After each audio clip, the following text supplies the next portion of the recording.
Great. Okay, well, welcome everybody. Thank you for braving the snow and coming out to today's event.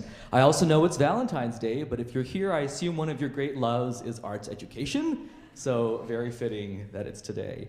My name is Liu Chen. I am the program manager for Trenton Arts at Princeton, and I'm so excited to convene a group of my favorite people for a scintillating conversation about arts education. So today we have Elizabeth Zwierzynski, who is the acting supervisor of visual and performing arts for the entire Trenton Public School District, and Fitzgibbon, founder and executive director of the Harmony program, after-school music program in New York City, and herself also a SPIA graduate, Anna Yu Wang, who is an assistant professor of music here at Princeton, and then Baffour Osei, who is the manager of Princeton Engineering's robotics lab. So let's give a quick round of applause for our amazing panelists. So I want to mention real fast that this panel is part of a year-long celebration of activities meant to commemorate the 5th anniversary of Trenton Arts at Princeton. So in addition to this panel, we'll also be hosting a pretty big Saturday morning art showcase on April 6th in Richardson Auditorium, featuring performances from Trenton Youth Dancers, Singers, Orchestra, and Theater. So would love to see all of you there. Finally, I want to take a moment to thank all 18 campus sponsors for this event. So I feel like I'm obligated to read off the name of every single one of them, but this might take a while. So, in my best Morgan Freeman voice, Center for Career Development, Department of Music, GradFUTURES, Keller Center, Lewis Center for the Arts, McCarter Theatre, Music Mentoring Program, Office of the Dean of Undergraduate Students, Pace Center for Civic Engagement, Princeton Arts Alumni, Princeton Engineering, Princeton Entrepreneurship Council, Princeton Innovation, Princeton University Art Museum, Princeton University Concerts, Program for Community Engaged Scholarship, Program and Teacher Preparation, and the School for Public and International Affairs. So thank you to all 18 of them for sponsoring today's event. Okay, so now without further ado, let's start the conversation. So by way of introduction, I would love for each of you to maybe briefly introduce yourselves and how you began your current path to arts education. So in whatever order. It's that default draw here, so I guess I'll start at this end. So hi everyone, again I'm Elizabeth Zwierzynski. My intro to arts education was through the private sector as a dance artist. I was very lucky to have access and a parent who said, hey, dance education is a pathway for you. And I share that because that access frames a lot of the work that I do today.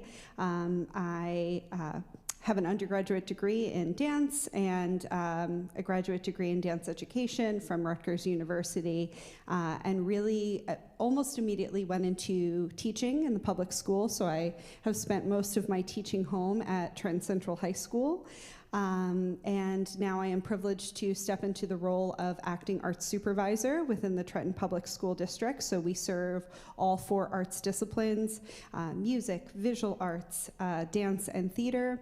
And outside of that work, I also support pre-service dance educators and arts educators in finding access points for culturally responsive arts education.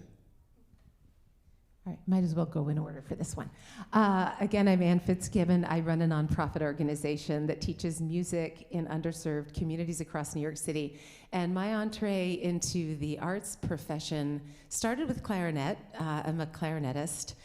And I had 2 real passions as I was growing up. Music was one, and volunteerism or community service was another.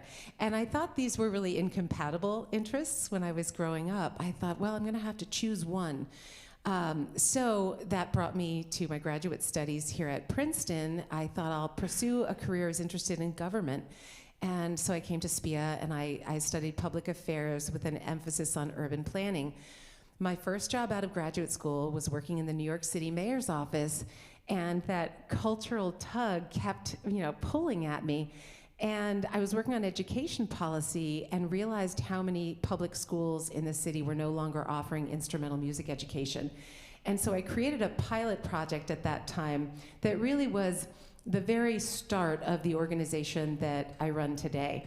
And my organization is about social change through music. So we're really about youth and community development through music. So with 2020 hindsight, it looks like I planned this out very beautifully. It was more sort of following my interests, but ultimately I ended up marrying these two interests that I had in community service and music.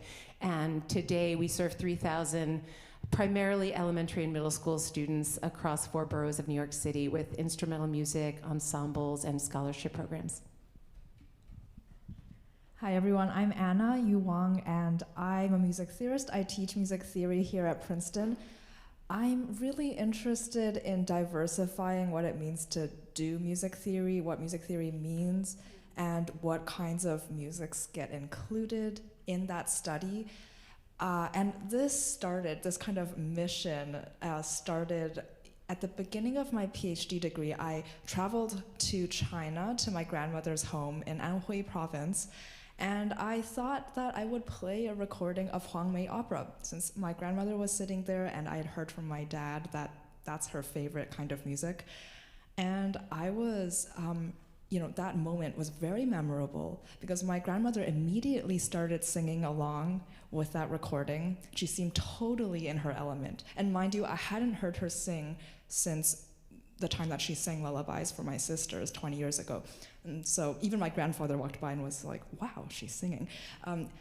So she was so much in her element, but I felt so estranged from that music. It was actually quite an alienating process. My ear, which had been trained in classical Western art music, piano, music theory for so many years, had no idea what to do with these sounds. I didn't know how to orient myself in that music and how to make sense of it.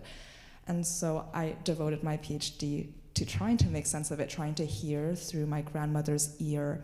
And that has led to this larger project to help people hear across cultural and ideological divides, using music theory as kind of a platform and methodology. Hi, my name is Baffour Osei again, and I manage the robotics lab at Princeton University. And how I got into arts and kind of STEAM education broadly, so engineering and arts education, is I got a job after I graduated undergrad at a private school in Atlanta, and the head of school wanted students to have more time doing like electives, but like in school time. So he started a bunch of different programs like Film Academy, Aviation Academy, Engineering Academy, which was me, and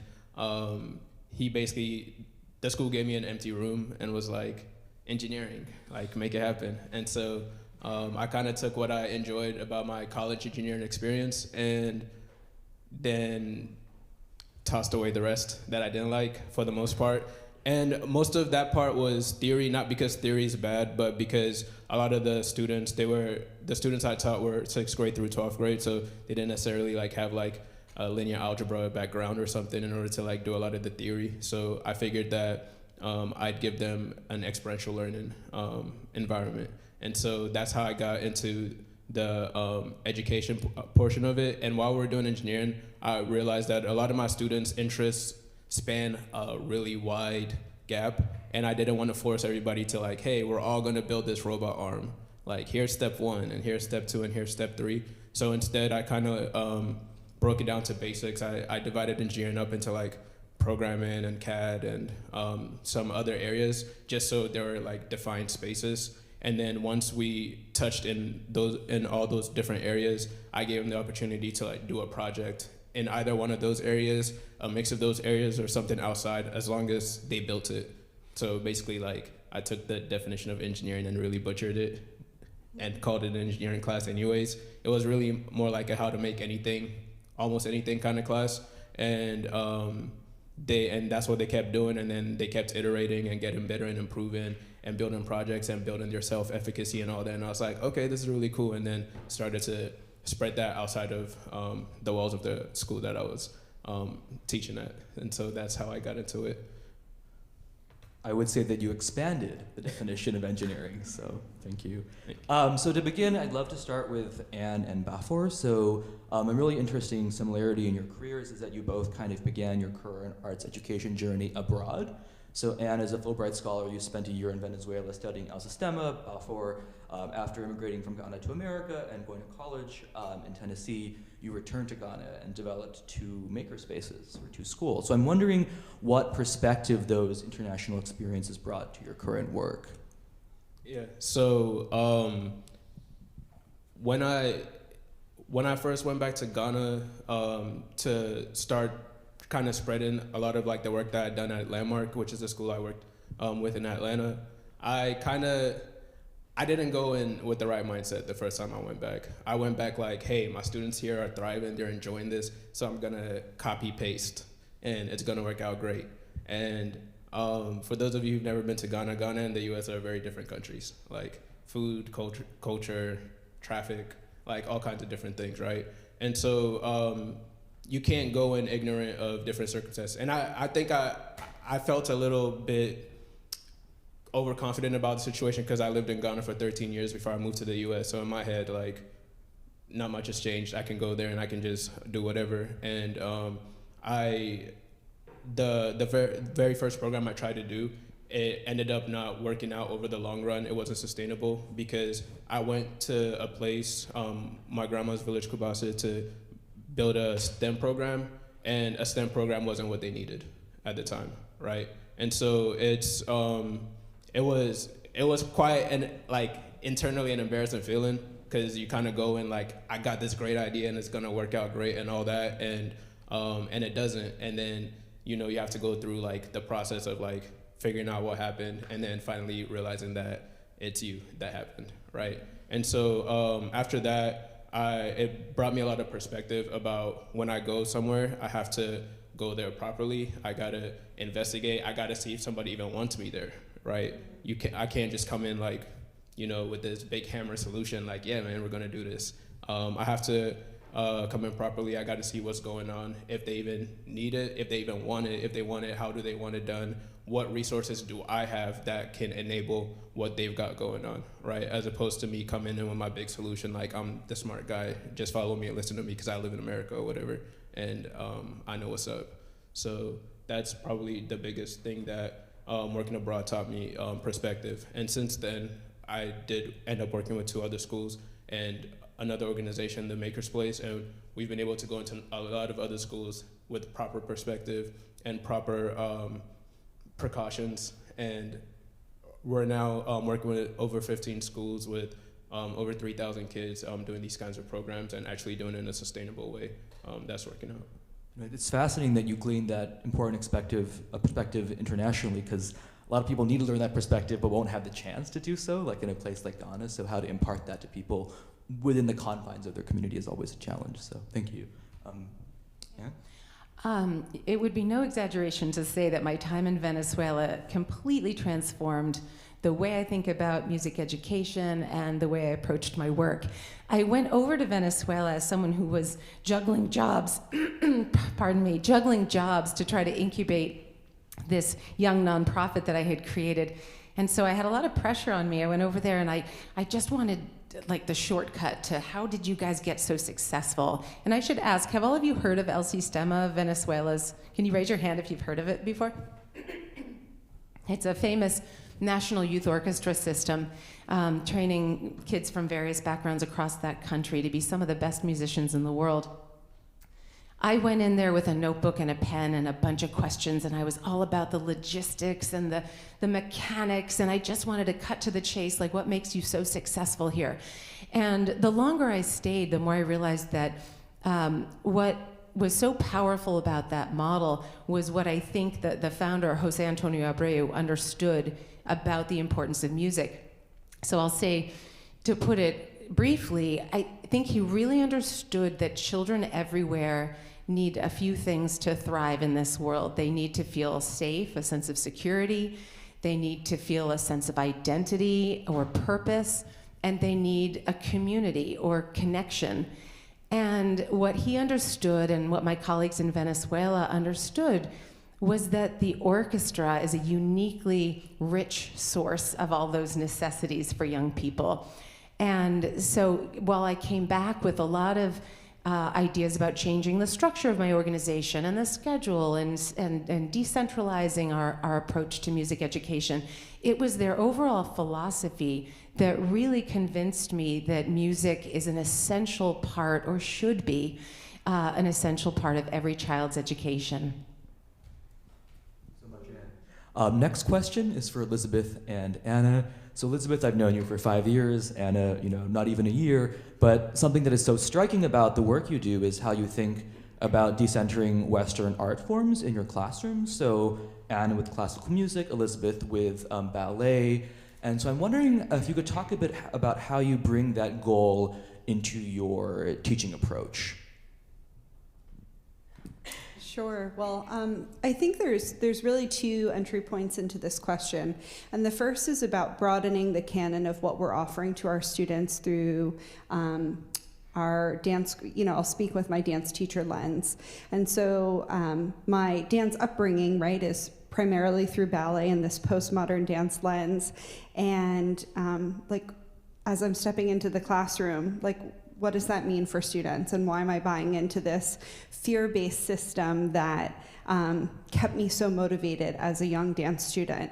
And that was the first undoing of saying there's got to be more about why we dance and why we create together. And so I think across my arc as a teacher in Trenton, that really looked at how I could leverage, at first just my friends, hey, come in, please offer a masterclass to my students. They need to understand that dance is larger than this one picture that I'm able to present to them. And then, in more formalized ways, leveraging different grants, and then later our school budget to bring in artists from all different identity markers, right? Whether that's different dance forms, male identifying dancers, genderqueer dance artists, and really kind of noticing who is in the room with me and structuring learning experiences that I knew would help broaden their view of what dance was. And the second piece of that is really empowering my dance students to be choreographers and movement makers.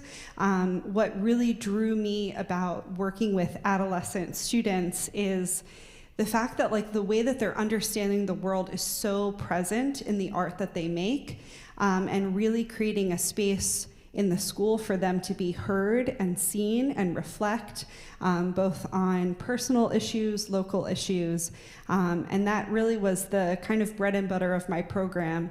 One of the biggest accomplishments that I'm proud of is giving that platform for student voice. It's so wonderful to follow up on that, Elizabeth. I love how you say that so much of the way that the students experience the world is present in their dance. And I would say that that similarly holds in music. So much of the way that the listener or musician experiences the world is encoded into the sounds and the way that those sounds are intuited by the listener. An ethnomusicologist, Judith Becker, has this wonderful term, habitus of listening, which is such a useful way of talking about this invisible context that shapes the way that we listen, what we listen for, what we find coherent in what we listen for, in what we're listening to.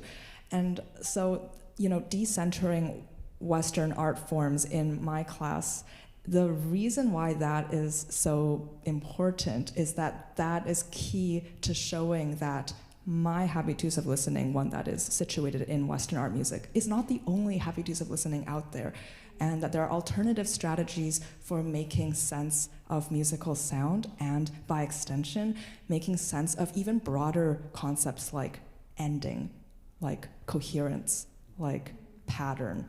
What is a pattern? Patterns really differ depending on what context you're in.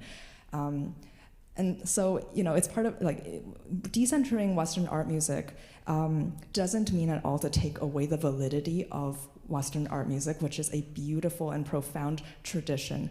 But it does mean to show that there are other traditions and intellectual kind of lineages beside Western art music, that Western art music is actually in dialogue, has been in dialogue with for for ages, really. And it's to step back and see the permeability of these categories that we've constructed. It's to allow these categories to be dynamic, to see they're internally pluralistic already. So many different facets to this question of why decenter and how to decenter. But all of these different elements, I think, are so key to helping us navigate the world responsibly within music and also outside of music. Can you actually talk a bit about your Thinking Through Musical Sound course? I think there's some really interesting analogs with that approach and Elizabeth's approach of empowering choreography. Sure. The Thinking Through Musical Sound course was a music theory course that took a very broad cultural lens, and we focused on specific concepts, like, for example, syntax. When we think about something like grammar, it seems very cut and dry and pretty stable, but in fact, grammars do operate in different ways and are shaped by different needs and desires. So, for example, I mentioned closure, right?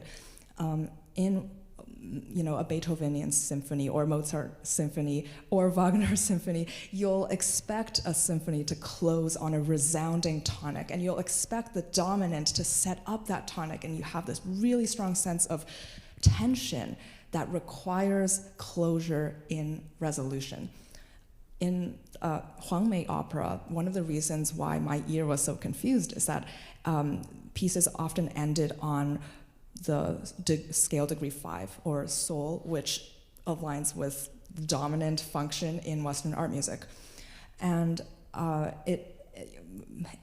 through research and talking to listeners and also looking at adjacent art forms in the Synodic space, what I've found is that an open-endedness and potentiality and a continuation of potentiality is something that's really aesthetically desirable in this space. And so closure in Huang Mei opera, it would be so inappropriate to close with something that's definite and discrete.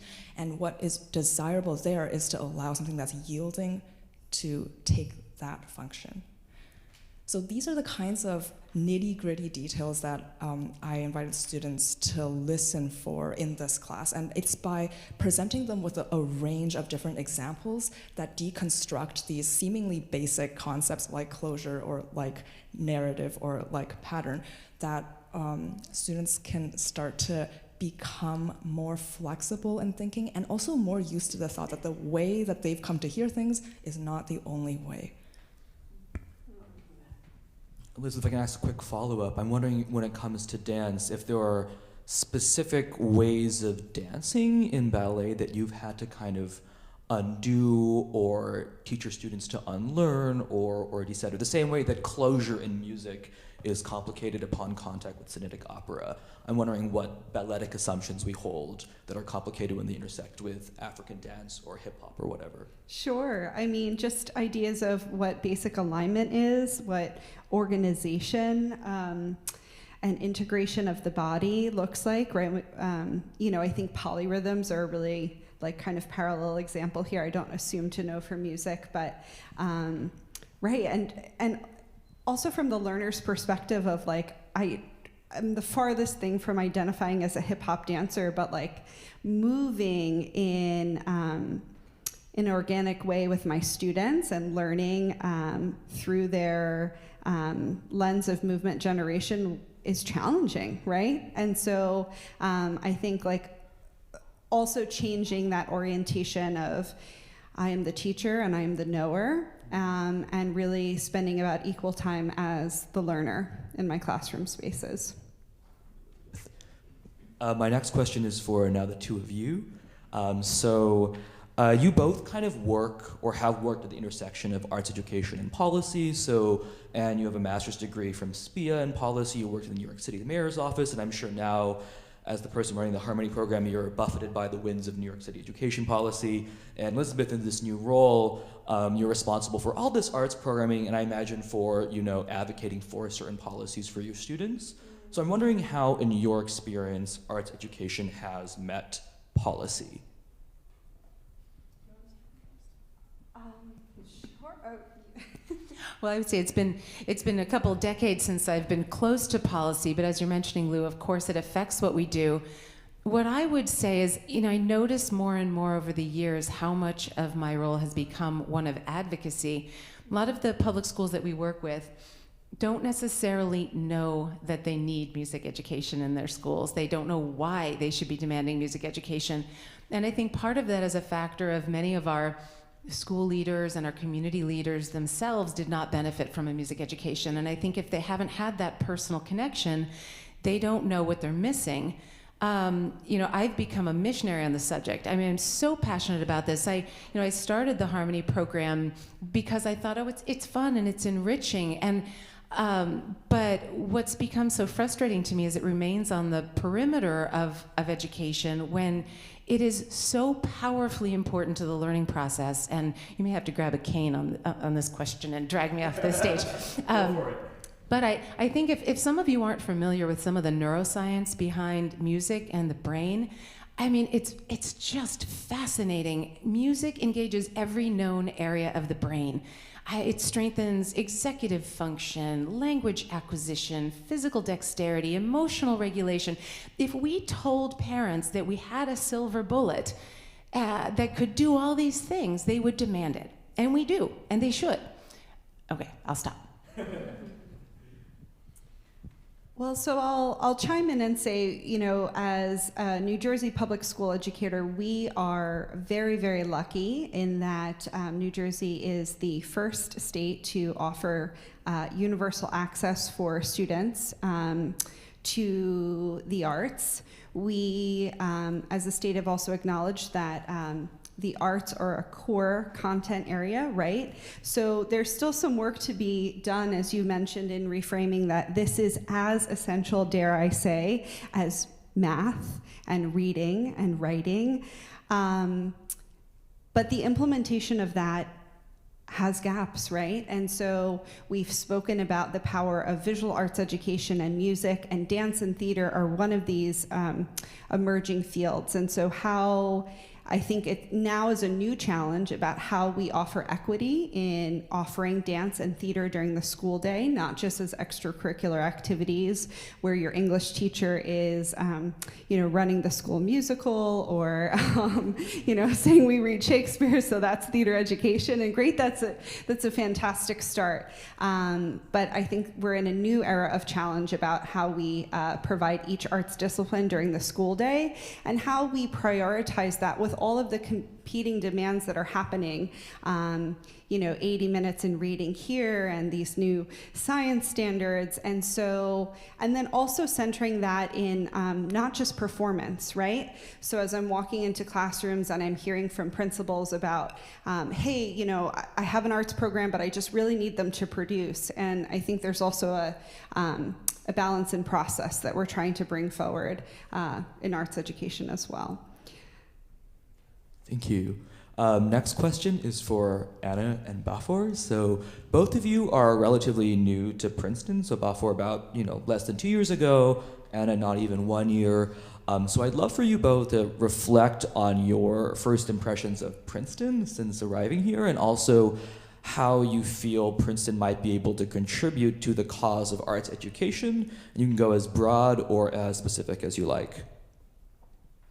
Yeah, so I got to Princeton June 2022, and I found Princeton to be a very welcoming environment, and no shade, a little surprisingly, because when you're on the outside and you hear like Ivy Leagues and all that different stuff, there's a certain vibe that is associated with that, and so I wasn't exactly sure what I was walking into, but I knew that I was walking into something excellent, but like I wasn't sure about like the warmth part of things and all that. But it's been really cool. Like I have really awesome people around me, the faculty that I work with all the time.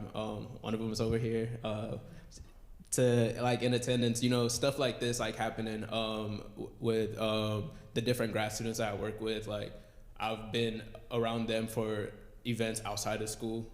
I've been around them I don't remember if it was like a New Year's thing or something, like just something chill, like, you know, just being able to get to know each other outside of a professional setting and getting to hear about one person's turtles or how another person is like the pet sitter of like the lab group because everybody else keeps traveling, you know. Even in our space, like so for the robotics lab, we've formed a little library that has books that center the experiences of different groups.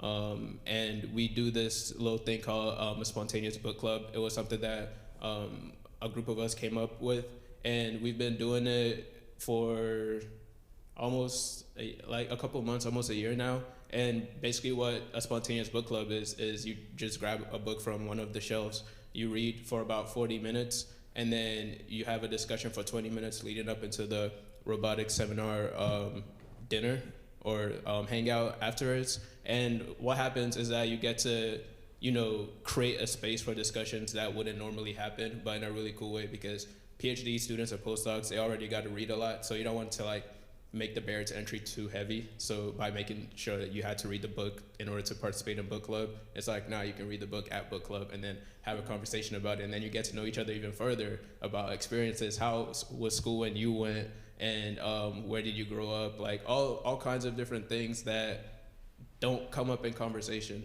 like in general, right? And so if somebody had told me that that's what I'd be walking into before I got here, I would have been a little skeptical, but I mean, I'm here now and that's what I've been experiencing, and it's been really dope being over here with everybody. And so many people have connected me to other people that they know when they hear about the work that I do. And again, meaningful connections actually lead to something happening, as opposed to like oh, that's cool, I'd like to help, and then you don't hear from them, you know. It's been really empowering, it's been really edifying, and I really enjoy being over here. I've similarly found that the quality of connections that you're able to build at Princeton is really special, and I think that has to do with the size of the school. It's small enough that we can have these more concentrated encounters with one another. And I've already found an amazing collaborator, a professor in the CEE, Civil Engineering, Civil and Environmental Engineering, where he's helping me to, we're together building this web platform that would collect music theoretical source materials from around the globe in various languages, right? So we're decentering English as the official operating language, and visualizing, creating network visualizations of these various sources to show their intricate relationality. So, you know, seemingly far-flung sources nevertheless have a relationship, and we want to model that. We also want to create a platform for global users who are engaging with these texts to annotate them collaboratively and in whatever language is their home language, with the help of translation AI. So then we'd also make use of resources at the Center for Digital Humanities and their expertise in natural language processing. There's just so many resources here, and I think that people really go out of their way to be like, here's someone you should talk to. The other thing that I'll note, which I think is so special about this space, is how seriously Princeton holds freedom of speech and diversity of perspective. I think that's something that's at the crux of actually a lot of the work that we're doing, which is to give space for diverse perspectives. And that can really only work if we're at an institution that inherently values that. And so I've really found that my work has been able to flourish here because of that value and all of my colleagues sharing that enthusiasm. The next question is for Baffour and Elizabeth, and I haven't memorized this quote. So Baffour knows where I'm going with this, because I pulled out this quote at the very first meeting we had. So the science fiction writer, Isaac Asimov, wrote a seminal essay titled On Creativity, in which he describes the kind of environment that best promotes creativity. And so my favorite section reads as follows. For best purposes, there should be a feeling of informality. Joviality, the use of first names, joking, relaxed kidding are, I think, of the essence, not in themselves, but because they encourage a a willingness to be involved in the folly of creativeness. So the two of you both have extensive experience working with pre-college youth. So Elizabeth for many years at Trenton High, Baffour at the private school in Georgia, and you know that at that young age, it's so hard to get kids who are so self-conscious about themselves, so influenced by others' opinions, to be creatively vulnerable. To be creatively vulnerable requires to be personally vulnerable. As we've discussed, so much of what we are, what we feel, we think, influences the art we make. So how do you encourage your students to engage in the folly of creativeness? Yeah, so for me in my class, it was, there were a lot of different things that I feel happened that brought that out and encouraged it.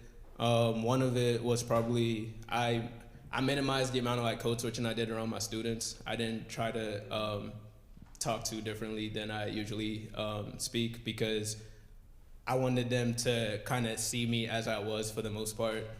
Same thing with like, you know, wearing my hair, whatever styles, whether braids, locks, not locks, I didn't have locks back then, but twists, all that different stuff.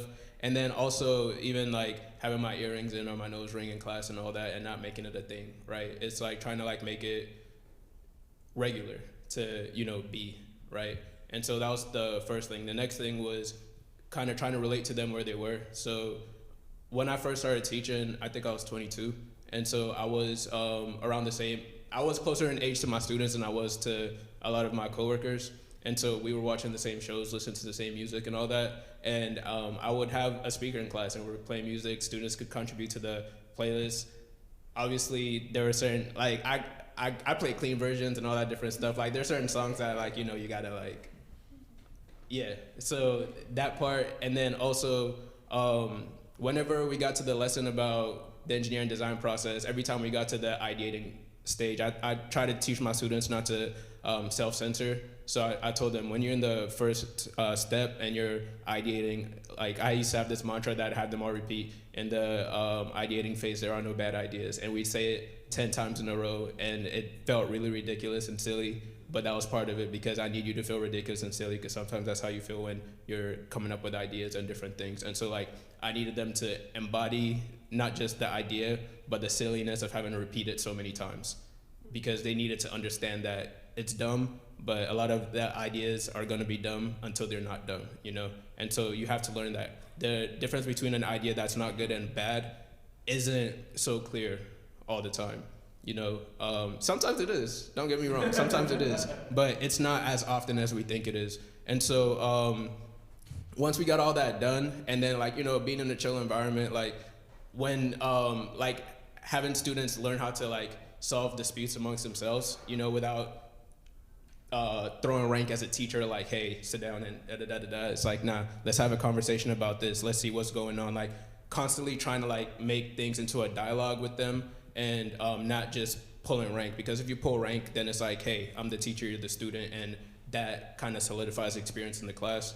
But instead it's like talking to you like, you know, you can hear and understand the words that are coming out of my mouth without me saying them in a stern voice, you know? And in doing all those different things, and like the music and being able to chill, somebody says something funny, actually laughing, roasting people when they try to roast you and talk about, dang, Mr. B, what shoes you got on today?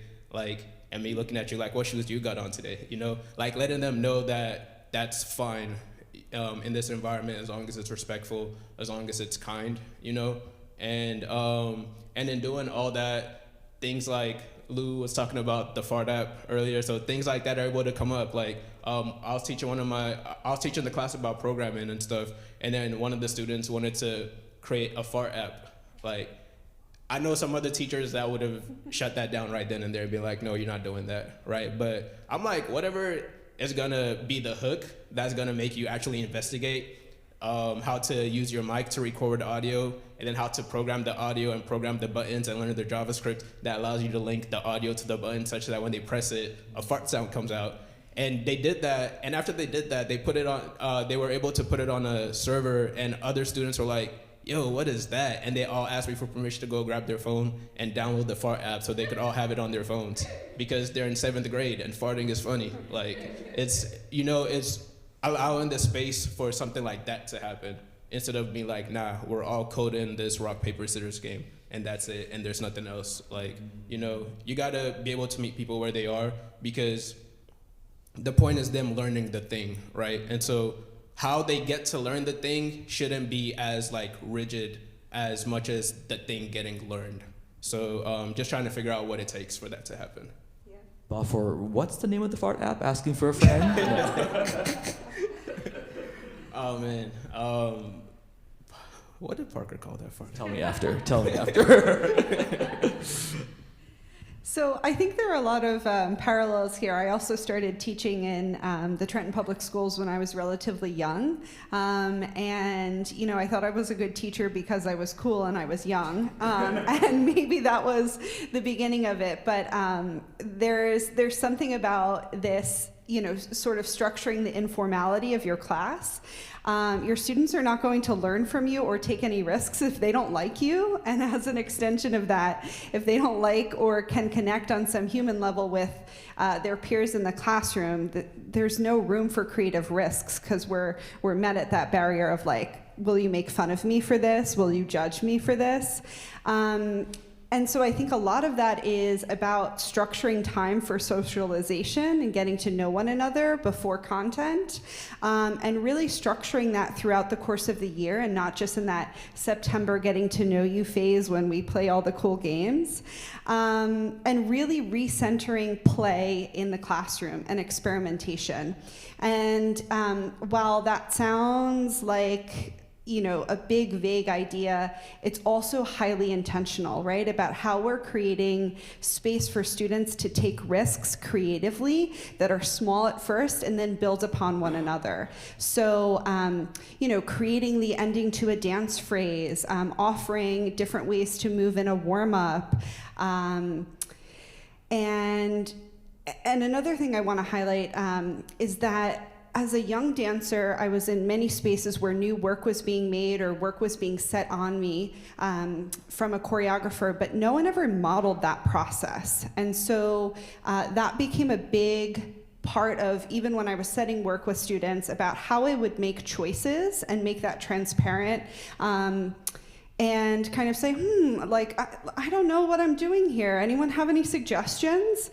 And those calculated risks, like, it doesn't matter what the outcome is, but it's empowering students in small bits to be able to tackle big projects and big ideas and share their voice within your classroom. So I just want to offer that intentionality in how you're kind of sitting back and almost assuming to be a novice in your space empowers student voice. I mean, to bring this back home to STEAM, you know, that Isaac Asimov quote I neglected to mention, he wrote it as an entreaty to scientists. This is how scientists should be creative, but the fact that it's so applicable to what we do in the arts, I think speaks to the general value, as Anne mentioned, of the arts. So Anne and Anna, the next question is for you. So both of you were originally trained as musicians. So I know, Anne, you studied clarinet performance at Juilliard while you were at Barnard, and a piano performance at McGill. So I'm wondering how your musical training has kind of fed into your current career, if at all. I think it sparked my career, really. I mean, it was my early love, and I still enjoy it. It's the kind of thing you discover young and you have it for the rest of your life. So again, when I realized there was a scarcity of these opportunities in the city, I was pretty quick to come up with some sort of a creative way of addressing the problem. But I didn't understand. I mean, for me as a young musician, performance was fun. And performance was about being with your friends. And when I went to Venezuela, again, it gets back to the social importance of music making. I don't think I was very conscious of it as a young musician. I just knew I liked it. And when I was in Venezuela, when they would talk about the orchestra, the ensemble, as this microcosm where kids are learning to be members of a community, it's all of these rich social skills they develop. They're listening to each other.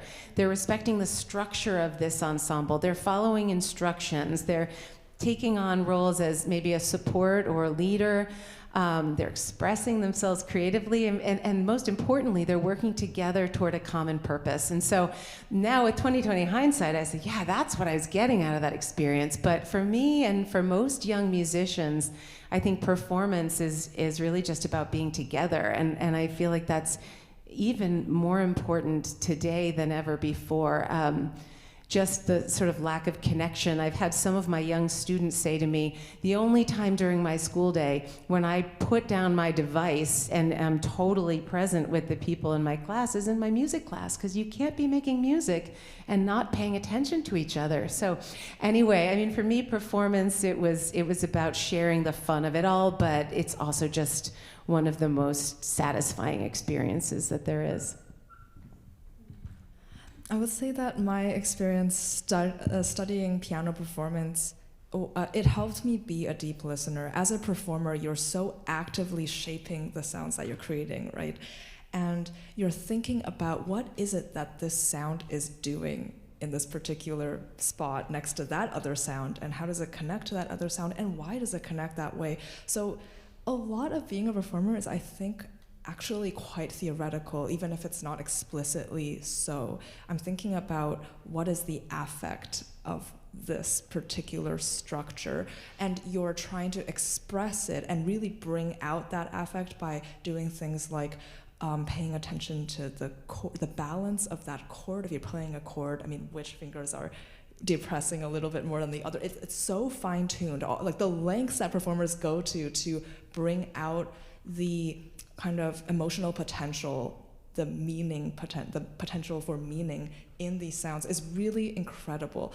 And that, as a music theorist, gets me thinking, well, you know, if performers are attending so deeply to these structures, there must be something in these structures that are expressive of larger visions of, you know, narrative or pattern. So what are they? So as, you know, as a performer, we have to kind of already have an intuition for the answers. But as a music theorist, looking at musics that I am not enculturated to, I find myself asking those very same questions, perhaps because I was trained to do so as a pianist for the music that I was familiar to begin with.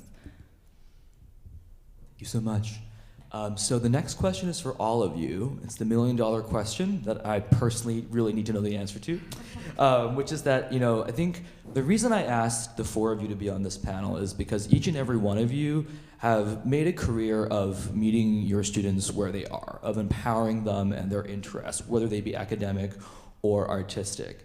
But there is kind of a tension here with inclusion, because as you kind of widen the aperture through which students can enter your art room or your classroom, you're also increasing the number of needs and demands that students have, right? So you have more and more different and diverse interests tugging at your very limited pedagogical attention, right? So I'm wondering how you think through this challenge of, or even just the joy even of becoming more inclusive, but then in the process having to adjust your programming and pedagogy to be just as responsive as it would have been when you had two kids in front of you?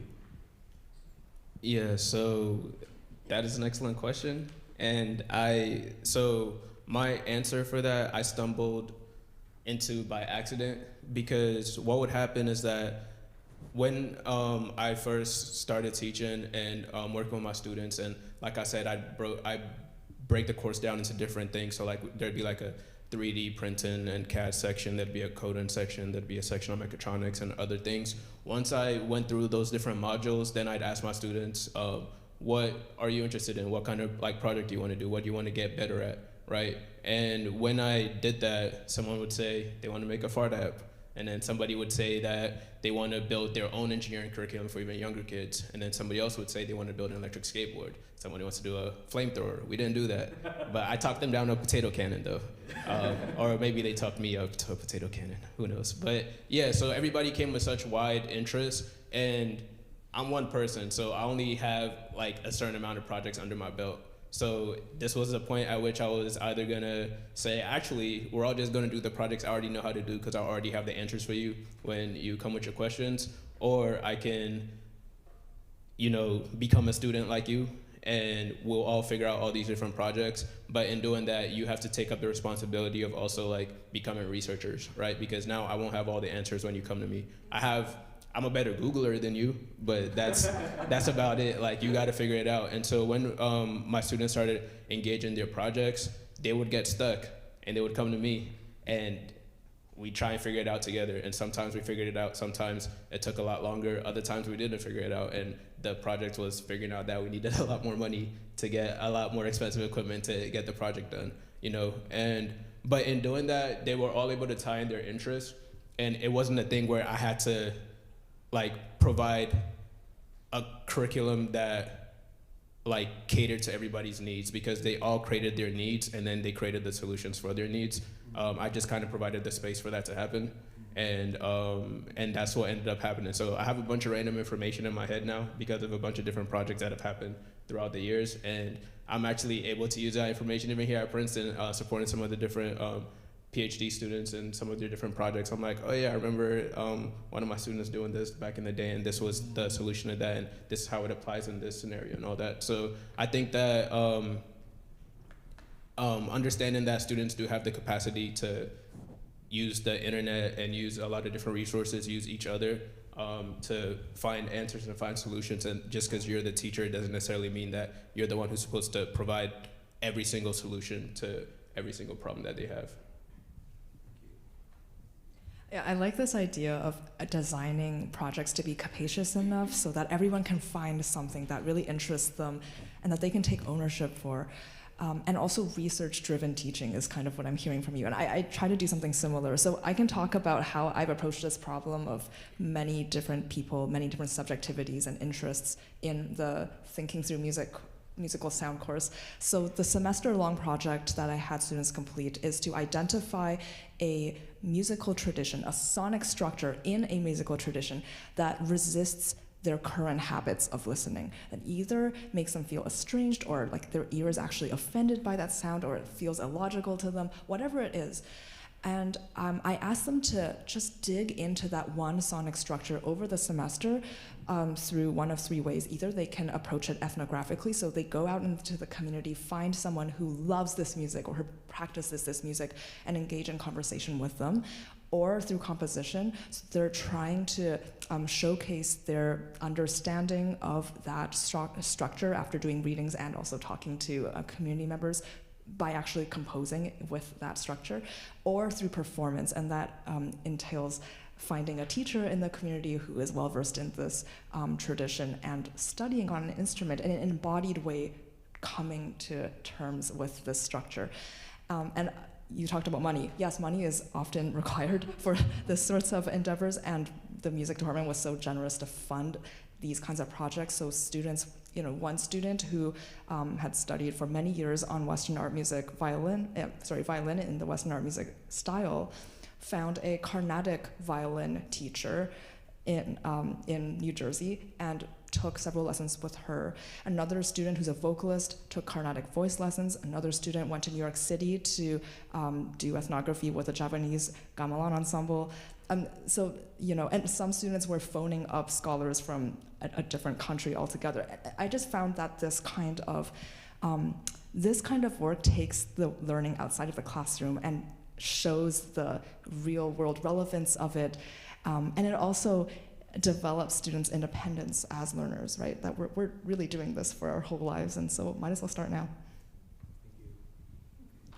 I'm enjoying hearing everyone's answers. When I think about trying to connect with our students, we have such a diverse population of kids in New York City. For me, I think we try to come at it through our teacher training program, because I think it all comes back to, can we establish a level of trust with the young people in our charge? So we have a program that we run every year. We have pre-program training, and then throughout the year, we support our teachers. And it's everything from preparing them for the grade level they're serving. Are they working with kindergartners? Are they elementary? Are they middle? Are they high school? Are they in a setting where it's a group, or is it a one-on-one lesson? You can slice and dice this any which way, but it all comes back to, are you preparing the teachers to think about these young people as human beings, as well-rounded young people, not just as young musicians. So sometimes the training is around how do you engage these kids and find out what's happening at home and how they're doing in their classes, and really demonstrating that you care about them. I guess maybe I'll leave it at that. I mean, there's so many other ways we enrich their curriculum with diverse repertoire and so many different types of programming, but I think it really does all come back to, does the teacher have the tools to express that kind of deep understanding and concern for the children? I hate to end on this, but I don't think there's ever a way to find a balance between, what students need to know and what the field thinks they should know if they were to have a chance to or wish to professionalize. And then finding and being willing to do the investigation of the inroads to support how you can hook them in your content area. And that's exhausting, right? And I think I've been at both ends of feeling like, okay, I've got this, to being totally fatigued by that question. And sometimes, I don't know, I just think it looks so different every year when I look at my cycles of teaching and, what kind of projects we kind of delved into. And some of those are, funneled by the interest of the school or what's being asked of you that year, and how you can bring students along in that. So, it's just really hard to find a balance there and to find the capacity to undertake that labor. I want to ask a question about what's next for each of you. So in your work, whether it's what's next for you in your professional journey or what's next for the kinds of programs you're currently developing, what is your blue sky vision for your work? I'll jump in. Can we go out of order? So the Harmony program for over 15 years has been building instructional programs across New York City, teaching kids how to pick up their instruments, learn how to care for them, make music, read music. But what they all need is a destination and an ensemble. I've talked a lot about how important that experience is. It's the goal and it's the reward. And so we're undertaking the building of a borough-based system of youth orchestras in New York City. So every child who comes into our program is on a pathway from their group class into an ensemble, an orchestra, or a choir. And it's very exciting.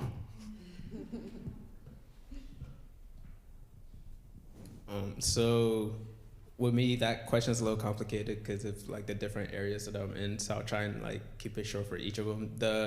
For the robotics lab, continue to support the different faculty, their students, their postdocs, and everybody, and making sure that the space works for them. Because, research is difficult enough as it is, and so you want to make sure that whenever you need a piece of equipment or something like that, that is good to go, it's ready to go, and continue to foster the community that we have in this space.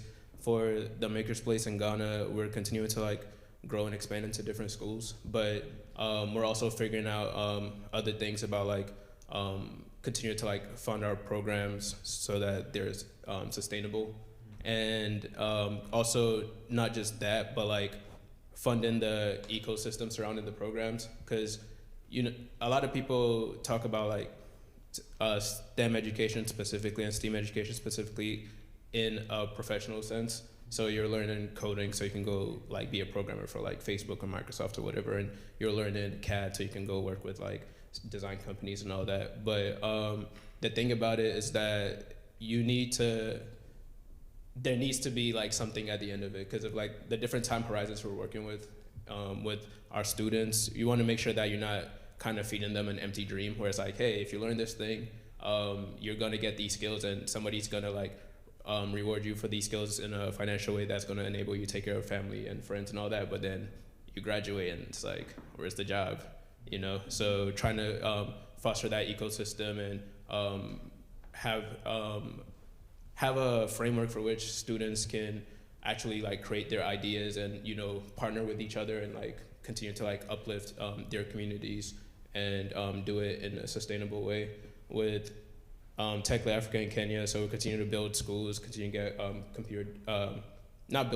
build computer labs for schools as we continue to get like computer donations from around the world and stuff. And for the 10/10 scholarship organization, we're continuing to like also raise money so that we can like support students' tuition and their room and board for college education. And now we're on the back end of like the same problem with Maker's Place, where we're trying to like have a mentor program such that as the students like matriculate through the university, they can have guidance on like what comes next and like how to do it in a better way than kind of getting stuck. Like basically there's no one organization that can like handle a lot of problems that come in the quote unquote nonprofit, but more like helper space, right? Like even with students, like you find out like a student's experiencing something at home, but you're a teacher. So it's like figuring out those boundaries and all those different things. Like there's not exactly a clean answer. So like trying to figure out how to support people who do that work and all that, and making sure that you can support them in different, not you individually, but like you collectively in the ether somewhere can support that person's like individual journey through life. I'll go next. So I'll say I'm very new in my leadership journey in the Trenton Public School District. So the first and immediate task is, really assessing where the status of each of our arts programs are, where are the bright spots, where are the curricular gaps, and kind of co-creating that vision to move forward. I certainly have some ideas about where I want to see more equity for access for each arts discipline, and really investigating how we can bring in student voice and choice. Those things feel really central to my teacher's heart. And another project that I'm engaged in that I'm really excited about is through the Connected Arts Network, which is a US DOE Department of Education funded grant to support peer learning communities for arts educators. So I'm part of that dance cohort and leading, we're a big group of about 120 dance educators.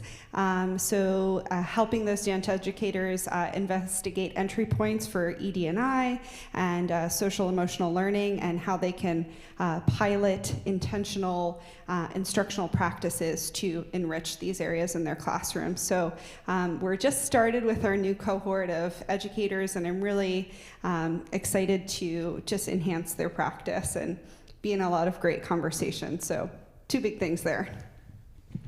So many inspiring answers. My long-term dream project is to make an impact on the way that we hold political discussions in public. I'm concerned with issues of polarization and how, at the root of this is an inability to listen to one another meaningfully across ideological divides. And what I would really love to do is to use my experience as a music theorist to develop a kind of toolkit and perhaps partner with programs who are interested in combating polarization, a toolkit that will help us to know what steps we might take to listen to one another effectively across these really difficult divisions. Thank you so much. And for our final question, before we open it up to the audience, I'll ask the question I always ask at the end, which is, what advice do you have for any students in the audience who are considering careers in the arts or education, or better yet, both? I can start here.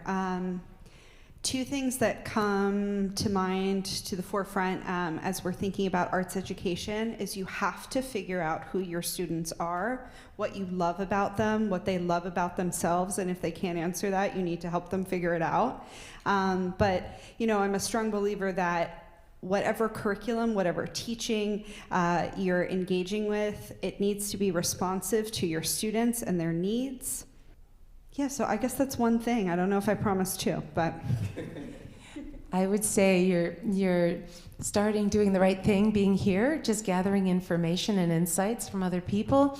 And I would suggest finding mentors. Find people who have gone down a path that interests you in your chosen discipline, and people are eager to help. I love when people come to me and they're excited about the arts and education. So Lou, you can put me in touch with any of your students, and it's just a wonderful and rewarding field.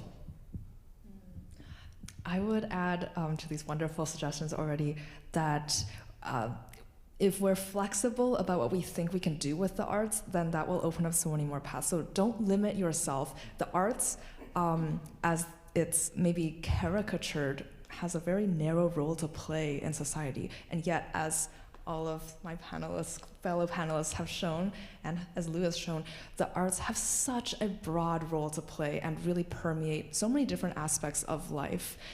And so just lean into that, and don't be afraid to carve your own path, which you very likely will actually have to do in the arts. Mine would be, I don't think you can lecture anybody to proficiency. You need to create a space where they can like experience the thing that you're talking about in a meaningful way. And it's not always gonna be like tying it to like their interests and all that different stuff. Like sometimes like a cool lesson is just like the lesson that works, right? And so try to like, if you need to, erase a little boundary or border here and there of like the definition of the subject to get the point across, feel free to do that. And also like, feel free to like let your personality show in your like courses and in your classes as you're teaching your students and stuff, because it's like everybody has gone back to in this conversation, like having an element of trust in the classroom really is important. Like I've had students talk to me about like they were confident enough in my reaction to them that when there was like a lesson that they're like, I didn't get that, or I didn't like that, like it could have been done better this way or whatever, like they would tell me that, and then I could improve the lesson for the next class or whatever. Like they didn't feel like I'm telling the teacher what to do, And so being able to kind of foster that safe environment for them is really important, and being able to like also know within yourself that like sometimes you're gonna try lessons and they're not gonna work out. Like you just like don't take it personally. You just gotta kind of like figure out what's the next best step to take after that. And yeah. Great, thank you all so much. Now in the remaining time, opening it up to the audience for questions. Just stand up and you can ask. I also know like most of you, so I could call on. Dasha. So I come at this from a presenter perspective, from a just huge arts lover perspective, and a huge challenge, and very frustrating challenge in audience building is this misconception that you have to know something about music in order to enjoy a symphony concert. One, of course, you can just go enjoy the movies without knowing film studies, for example. Of course, that points to a need for more arts education, but at the same time, how do you, as arts educators doing the very important work that you do, approach that kind of friction and make the arts truly accessible? $1 million question. So mine isn't directly like tied to music, but people feel the same way about like engineering. They're like, oh, you need to know your math and your science and all that different stuff. And it's just kind of like letting people know that theory matters and theory is important, but like it comes along like as you learn, right? So like you don't need to know about like a car engine explicitly to drive a car. You need to know about like your pedals, your steering wheel, like change the oil every 3,000 to 5,000 miles, all that different stuff, right? But that's not the same as like knowing about how the pistons work and the spark plug and all that different stuff, right? As people get more interested in cars, like real car nerds, like they're gonna learn all that different stuff. And you're gonna have some car nerds in your class that are gonna wanna know every single detail, but like not everybody needs to be that to drive the car. So just kind of like thinking about it that way.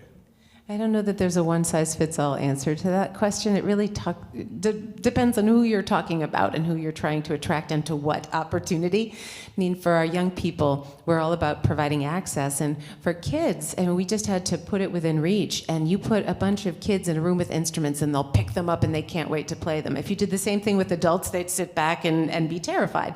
So Inviting kids, and I'm speaking about my program, often some of my cultural partners in the city, maybe as an orchestra, wants to bring families from different communities into their hall, their concert hall, and I think you have to try to build some of those bridges to do that. So often they think, well, here, and we'll just offer you 50 free tickets. Can you just get parents to come?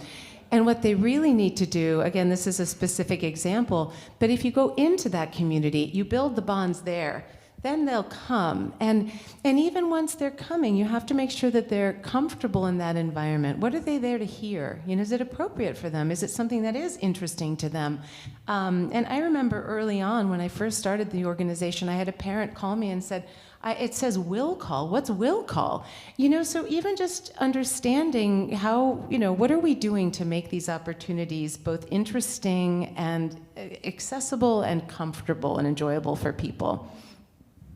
Just to follow up on that real fast, this sounds so trite, but something that we really struggle with at Princeton for anybody is parking, right?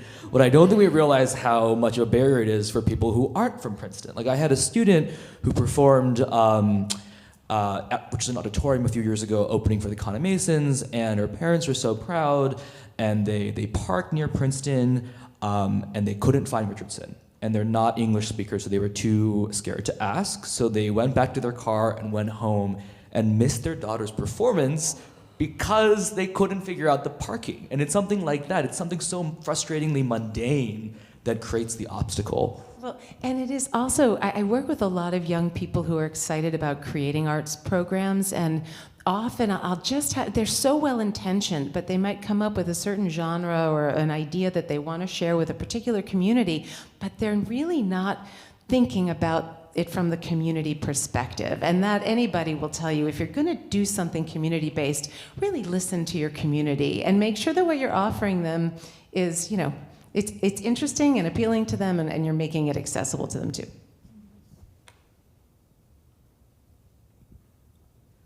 Anyone else?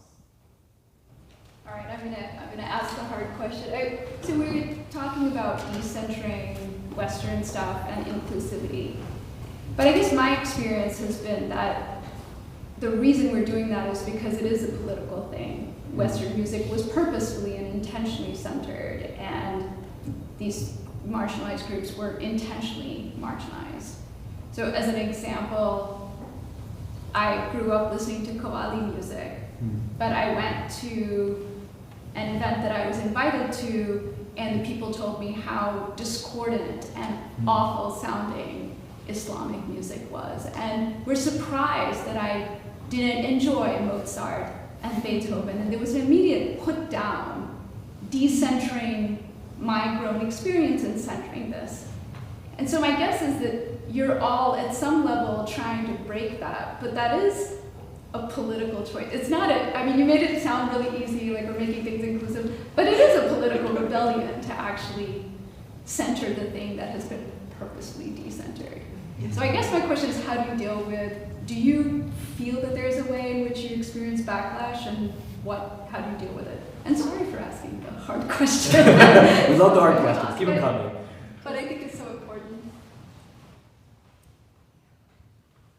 Or maybe you don't experience backlash. No, I think these are kind of thorny issues, and especially we talked about how do you reach such a diverse population and meet them where they are and give them what they want. And for me, I think the guiding light is always giving options and giving opportunity to young people. I think for a long time, at least the work that I do, what I was fighting against was that these opportunities were not available to the communities we serve. So it's not coming in and sort of imposing a genre or a field of music.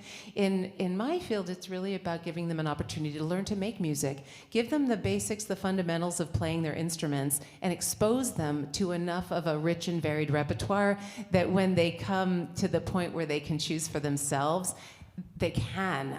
Without giving any of these kids opportunities, they never have their start. So I look at it the way we, yeah.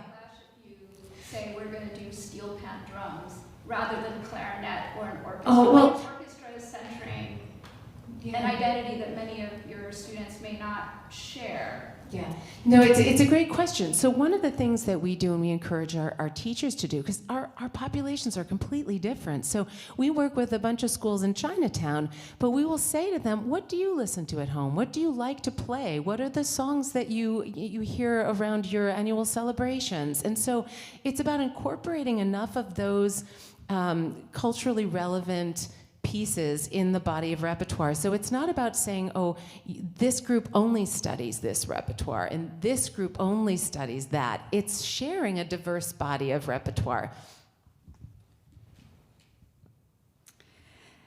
This is a hard one.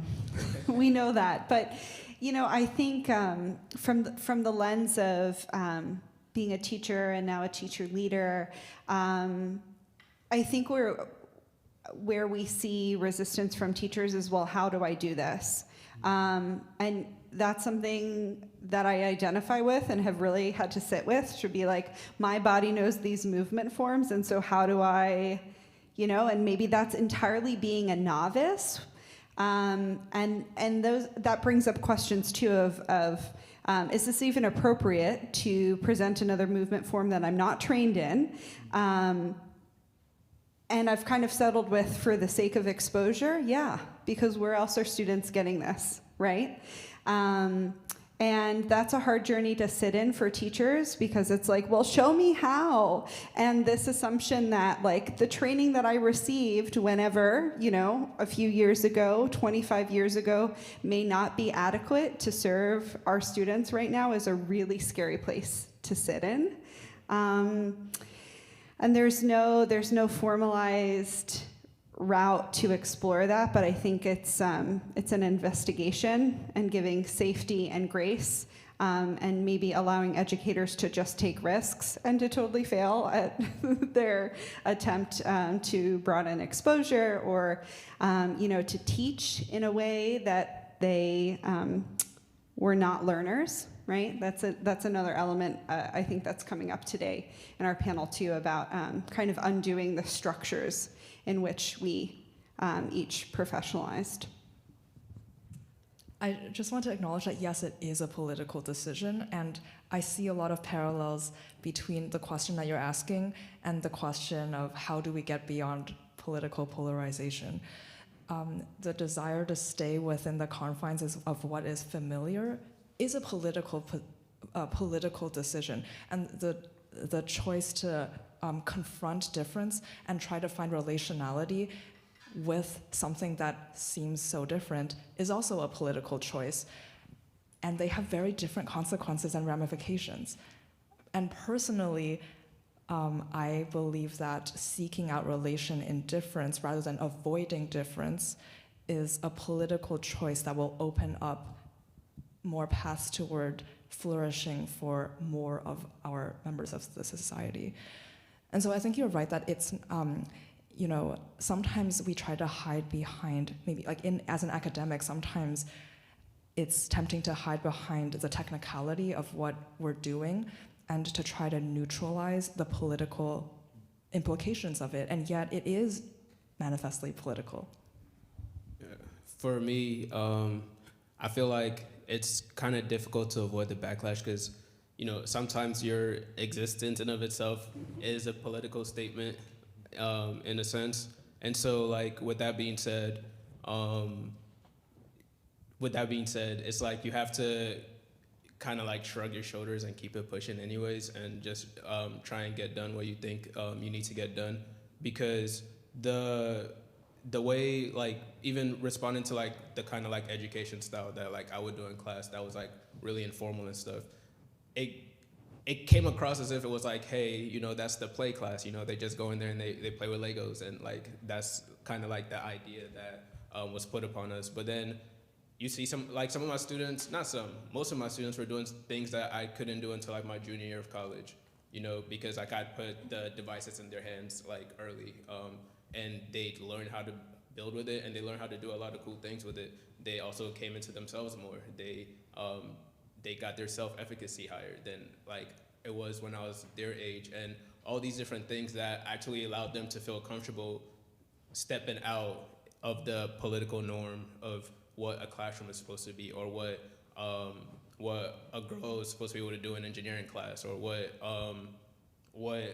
like your engineering teacher could look like to you, you know, and even some of like people who aren't around. I'm black, so I'll just use that. People who aren't around a lot of black people, like there's a certain like idea of what a black person with locks and earrings could be up to if you see them somewhere, right? But if you get used to seeing me with my locks and my earrings or whatever, and I'm teaching your kid engineering, and you're liking the results that your kid is producing in the engineering class, maybe next time you see another black person with locks and earrings, you're not so quick to assume something about them, right? And so it's difficult to like avoid the backlash of like, and it's not just here, like there's backlash even like for the programs we do abroad too, because they see it as, oh, the robot looks like a toy, so therefore the kids are spending Saturday playing with toys. But it's like, it looks like a toy, so it appeals to your kid. But like the lessons that they're learning in there, they're learning lessons about sensors, about actuators, about indicators, about mechatronics, about different processing units and all these different things. All those things exist in it. It just looks that way so that your kid plays with it, you know? And so trying to let people know that these things are important, because in Ghana, we got this thing called chew and pour. You chew the lessons in your textbook and then you pour them answers back out on the test, right? And so since academics is like lifted so high, seeing a kid play with a robot that looks like a toy just irks people a little bit, right? So just trying to figure that out and kind of like resist the backlash and keep pushing forward. Well, that's all the time we have for questions, so please join me in giving one final round of applause for our amazing panelists. And if you want to speak to any of them afterward, we'll hang around for a few minutes. But thank you all so much. Thank you for coming, and have a wonderful Valentine's Day. Thank you.